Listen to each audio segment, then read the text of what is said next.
Hi, my loves. Welcome back to the Starscartel channel. If you don't know, I'm Star.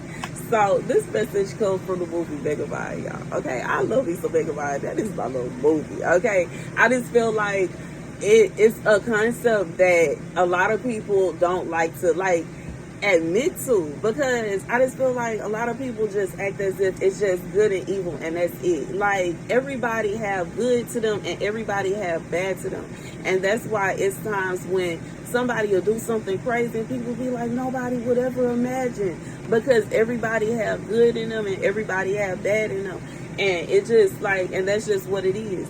Anyways,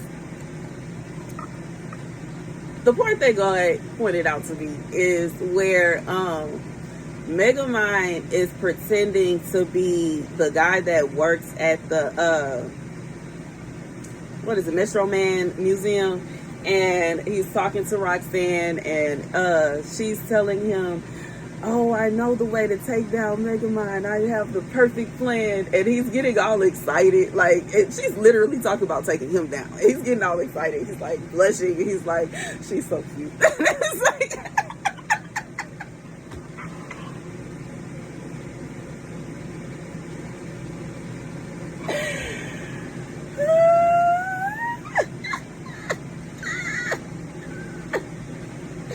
literally helping her to go after his bro, and laughing. Okay, so God said, baby, for somebody, you have to be careful now. I will go to the scripture. Hebrews 13:3. Be mindful of those in bonds, as having been bound with them, of those maltreated as yourselves, also being in the body. The marriage is to be honored by all, and the bed undefiled, for God will judge whoremongers and adulterers. Follow orders. Be without covetous behavior, being content with the things present, for he has said, no, I will not leave, no, nor forsake you, so that we boldly say, the Lord is to me a helper, and I will not fear what man will do to me. God said for somebody, first of all, your husband enjoys arguing with you. It gets him excited. This is somebody you like, your spouse. It's almost like your spouse purposely caused problems in y'all relationship so y'all can get into it.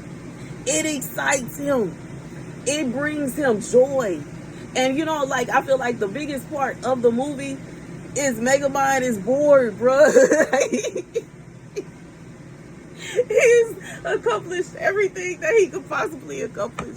He has finally beat the baddest of the baddest. What else does he have to do? He's bored. Look, everything falling over. Baby, this is somebody your husband literally tore everything apart because he was bored. Tore the whole marriage apart because he was bored and wanted to start a fight. He wanted to start an argument, and boy, oh boy, did he. God said he will, for God will judge whoremongers and adulterers. Okay, it's not going to be a situation where you're going to be expecting God to keep on pouring blessings out upon you, and you sitting up here doing what God deliberately asked you not to. Anyways, because that's just what you feel like doing. Then you're going to deal with the judgment of God. You can't get mad. But in reality, God is saying this is somebody, this man did this on purpose. This man, whatever it is, he cheated on you on purpose to start problems with you, to start drama, because he was bored. He felt like it was too perfect. Everything was going too well. And for some of y'all, it could be a situation where he low-key feels some kind of way about you. But due to the movie and the scene, I just feel like this is a man that he in love with you, but he weird. He crazy. He don't have no screws. And if he like Megamind, he low-key just can't help the way that he is. Because Megamind, it's not that he just wanted to be evil. I think that's what's interesting about him. He didn't want to be evil. He just grew up that way. Okay, he can't help that he landed in a jail. And for whatever reason, in the world that he lived in, they left the baby there. I don't understand. Why would you leave the baby there? Why would you not take the baby? He could have stayed at the school. Would be better than staying at the jail.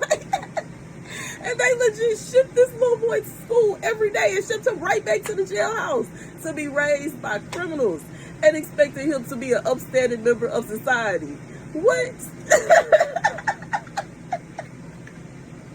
Do you know what happens in jail? People learn how to do worse things than what they did in the first place. Anyways, and that's exactly what they was doing in the movie, teaching him how to be bad. Teaching, but that's all they know.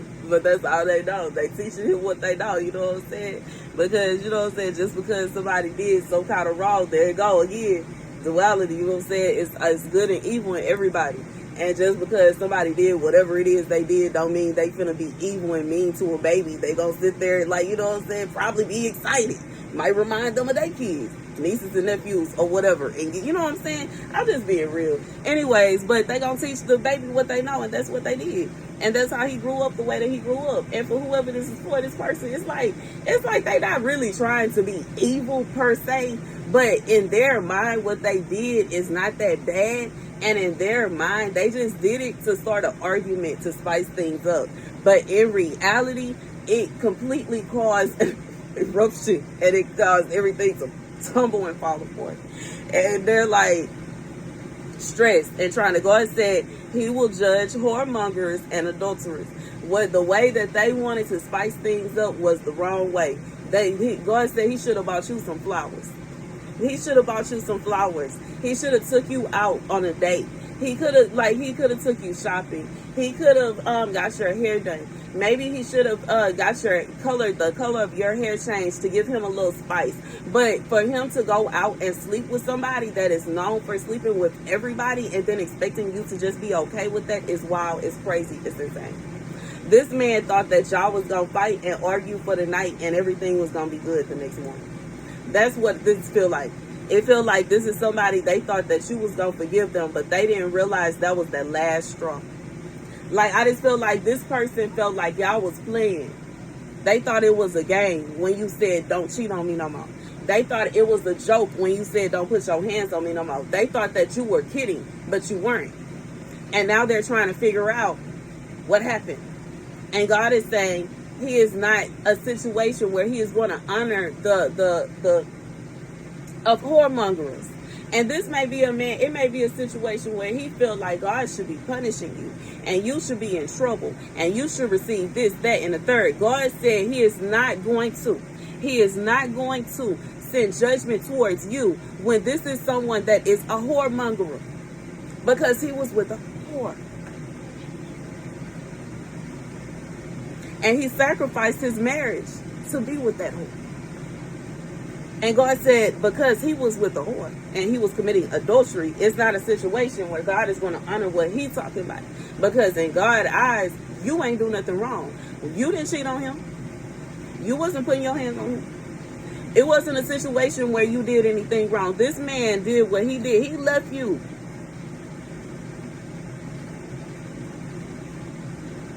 And I just feel like this is a man that left you and, you know what I'm saying, turned their back on you. Stabbed you in your back.